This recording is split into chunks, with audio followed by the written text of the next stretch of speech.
My parent always understood me in a way no one else did. We shared a quiet understanding, a deep bond that often transcended words. I remember feeling completely safe and cherished whenever we were together. My sibling, Alex, was different. We loved each other, of course, but there was always a subtle undercurrent, a tension that sometimes made our interactions feel strained. Despite this, I trusted my parent implicitly, believing they would always act with fairness and love. I never could have imagined that this deep, emotional connection and my unwavering trust would soon face a devastating challenge, revealing a betrayal I was utterly unprepared for. Then, without warning, my world shattered. My parents' passing was sudden, a cruel twist of fate that left me reeling, numb with shock. The grief was a physical weight, pressing down on me, making it hard to breathe.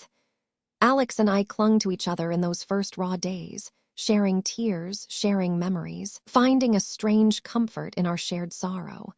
I truly believed we were united, two children navigating an unimaginable loss together. I leaned on Alex, trusting them completely with our shared grief and the sanctity of our family legacy, thinking we would face this profound emptiness side by side. Just a few weeks later, still shrouded in the fog of sorrow, the lawyer summoned us. The will reading was a somber, sterile affair, a stark contrast to the warmth of my parents' life. I sat there, emotionally drained, expecting to hear a confirmation of my parents' love and fairness for both Alex and me. The lawyer's voice droned on until a single sentence pierced through my grief-stricken haze. To my beloved child, Alex, I bequeath my entire estate, property, and all financial assets. My name wasn't mentioned. Not a single word. My heart plummeted, leaving me breathless and utterly bewildered. Disinherited. The word echoed in my mind, a cruel, impossible whisper. It made no logical sense.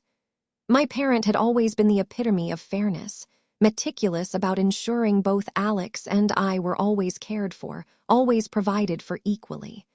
I vividly recalled countless conversations, their plans for my future, their reassurances. This document, this supposed final wish, felt like a monstrous deception, a profound betrayal that not only disrespected me, but also desecrated everything I believed about my parents' loving character. A cold, gut-wrenching dread began to spread, chilling me to the bone. I turned to Alex, searching for answers, for a shared sense of confusion or outrage, but found only a carefully composed expression. Alex offered a soft, sad smile, placing a seemingly comforting hand on my arm. "I know this is incredibly hard, sis," they whispered, their voice laced with a feigned sympathy. "Grief can make us see things differently, make us question everything. Parent must have had their reasons, even if we don't understand them now." Their words, meant to soothe, felt like a subtle, insidious twisting of the knife, leaving me wondering if my own pain was clouding my judgment, as Alex so subtly suggested. Despite Alex's dismissive words, the gnawing doubt persisted. I felt compelled to ask for a copy of the will, needing to see it again, to pore over every word myself. I read it repeatedly, searching for any flicker of clarity, any explanation. Something felt profoundly wrong. The signature, though similar, lacked the familiar flourish, the unique elegance of my parents' usual script. A few phrases, too, seemed strangely formal, not quite the warm, personal language my parent typically used. It was a tiny, almost imperceptible crack in the document's official facade, but it was enough to deepen my unsettling suspicion. Unable to shake the feeling that something was amiss, I decided to seek professional guidance. I reached out to a lawyer, an old family friend, hoping for some external validation, some reassurance that my instincts were not simply grief-induced paranoia. I carefully explained my concerns, the subtle inconsistencies I'd noticed, and my deep-seated conviction that this will did not reflect my parents' true intentions. The lawyer listened patiently, kindly, but their expression remained guarded. Official documents, especially wills, are notoriously difficult to challenge, they cautioned, their words a heavy blow. Despite their skepticism, the unsettling feeling in my gut only intensified. The weight of my new reality began to press down on me, hard.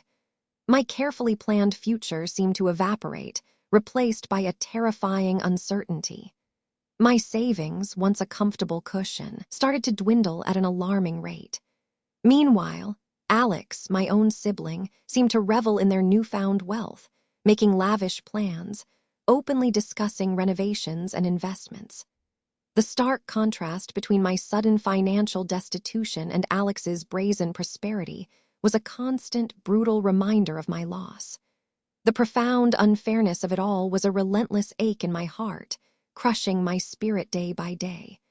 Just as despair threatened to overwhelm me, a small, unexpected miracle occurred.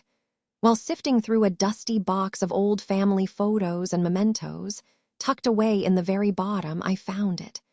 A simple, handwritten note from my parent. It was informal, a casual addition to a cherished photo album, but its message was crystal clear. It explicitly outlined their true wishes for both Alex and me, detailing exactly how the estate should be divided, ensuring both our futures were secure.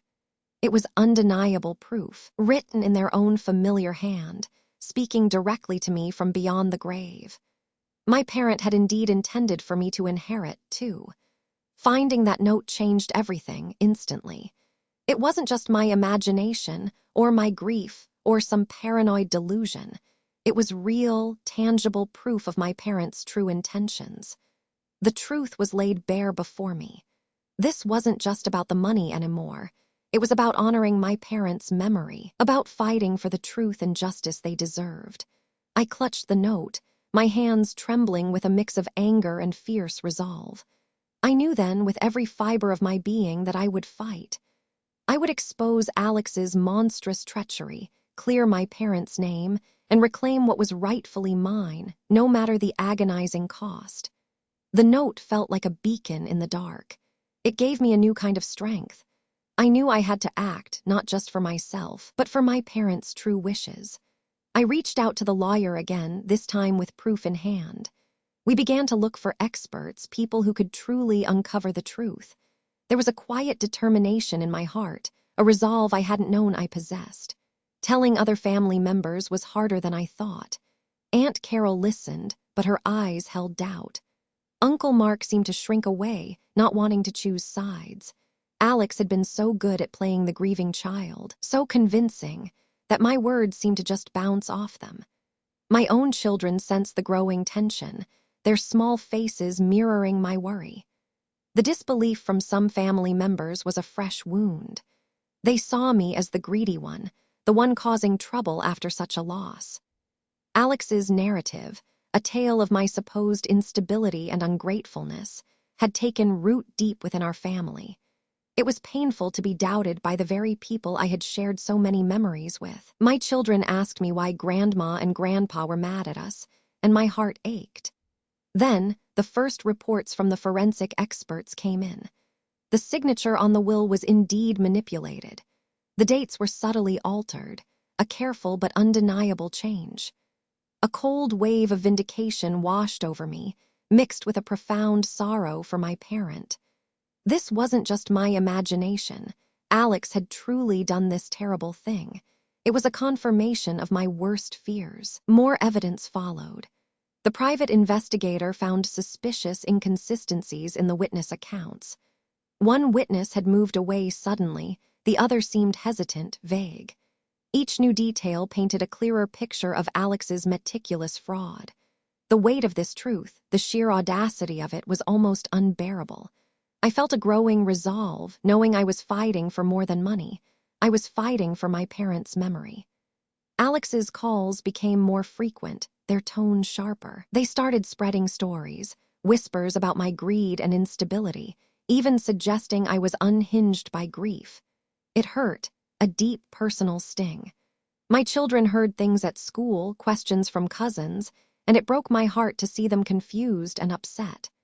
I felt a chill, knowing Alex would stop at nothing to silence me, but it only strengthened my resolve to protect my family. Working with my legal team became my full-time focus. We built a compelling case, piece by painstaking piece. Preparing for court against my own flesh and blood was a harrowing process, filled with emotional exhaustion.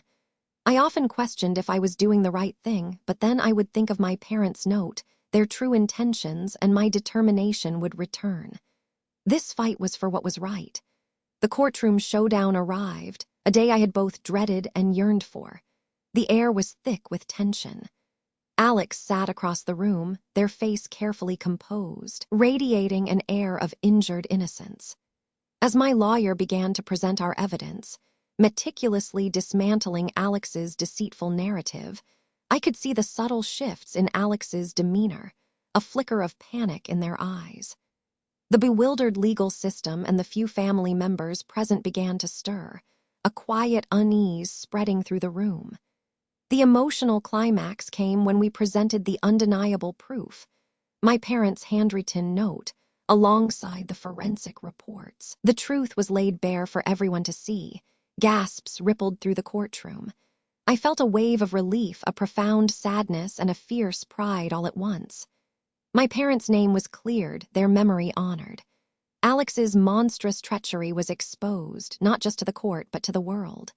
The judge's voice was clear, firm, verdict for the plaintiff.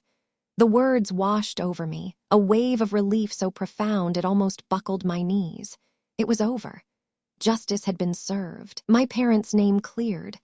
I had my inheritance back, my future was safe. But the victory felt bittersweet. The family was broken, forever changed by Alex's choices. I knew rebuilding would be a long, quiet road, but at least now I could walk it with my head held high, my parents' love finally honored, forever scarred but also stronger.